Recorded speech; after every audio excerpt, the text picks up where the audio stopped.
Mary meet Annie here. We know ourselves to be made from this earth. We know this earth is made from our bodies, for we see ourselves, and we are nature. We are nature seeing nature. We are nature with a concept of nature. Nature weeping. Nature speaking of nature to nature. I'm fond of that quote from Susan Griffin, from her book, Woman and Nature, The Roaring Inside of Her.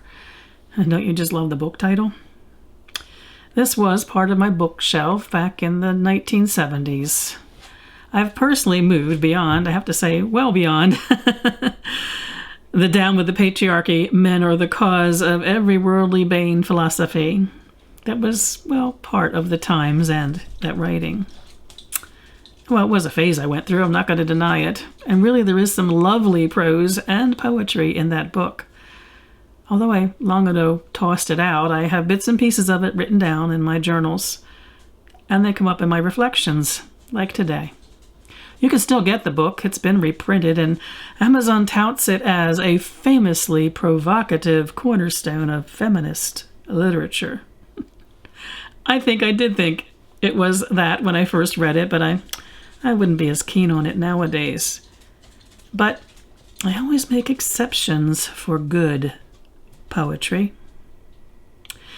My reflection for the day is that bit of prose from Susan reminding me to remember that I am one with the earth. I am nature. Then there's a fun little bit that I added a couple of years ago. A new word. Euteria. That's Euterria. Euteria. I first saw the word on a Patheost post by Vivienne Crawley. She had newly discovered the word and delightfully shared it, along with her thoughts, which as always are well worth spending time with. I adore her. The word's a newly made-up word by Australian sustainability expert Glenn Albrecht. He combined EU, which translates as good, terra, which translates as earth, and ia, which translates as a condition, to euteria, which is the good earth condition. His description of the word euteria is a good and positive feeling of oneness with the earth and its life forces. This feeling is one where the boundaries between self and the rest of nature are obliterated, and a deep sense of peace and connectedness pervades consciousness. I like this word euteria, and I like that Glenn has a habit of inventing new words whenever there isn't one that does what he wants. Kind of like my accidental coining of awarefulness in a Community Vlogmas post. I was talking about awareness and mindfulness. I totally invented awarefulness. But back to euteria. We all get busy. We all forget that, as Susan put it, we are nature, and we are nature seeing nature. We forget that we are all part of nature, that nature's part of each of us. We go on about the business of forgetting that, and we become a human cog in a world machine. I was going to get all cutesy and come up with a word for that, but I'll spare you. I'm no Glenn Albrecht. This time of the year when it's all about the beauty and possibility of being a child, and it's all about the beginning of being in the earth, it's a good time to remember this whole nature thing. If we adopt once again what we've always had but buried somewhere along the way, curiosity, we will remember again. We'll take a walk and seek out a moment alone in nature. We'll go to the mall and experience it as a magical humming of human beingness, B-E-E-ness, human beingness. I always think of malls as human beehives. We'll savor every bite of a piece of fruit. We'll honor the ways in which our animal companions are 1,000,000 times smarter than we are. We'll be totally overwhelmed at the wondrous things our animal body accomplishes.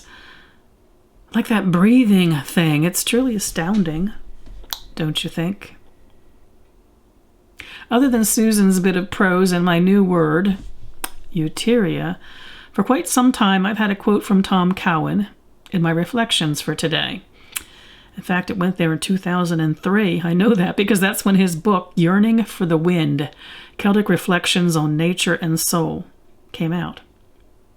I read it hot off the press. I love Tom Cowan's writing. If you don't know who he is, he's a Celtic American shaman and writer. There are several books out there. This was my favorite, but wait. And now that I remembered it, Tom wrote Fire in the Head, Shamanism and the Celtic Spirit. So, well, make Yearning for the Wind my second favorite book of his. My quote from my second favorite Tom Cowan book, then, is one on how we might remember our connection to nature and to move beyond our habit of falling back into a relationship with it where we're just an observer, an outsider. Tom writes, try this the next time some natural scene of beauty or power pulls you towards it. It might be a radiant sunset, the stars on a very clear, cold night. A great expanse of beach with waves rolling in one after another, or just a small creek trickling over mossy stones. Close your eyes and continue to see the scene and realize that the pull-in it has on you is coming from within you as much as from without. The pulling, the longing to let it fill you, the yearning to know the sublime nature of the scene reside in both you and the scene itself. There is no barrier between you and it, even though it seems to be out there or even way out there. It is in your soul. It is part of your soul, for there is no way out there. Its elements are your body, pulling, longing, and yearning.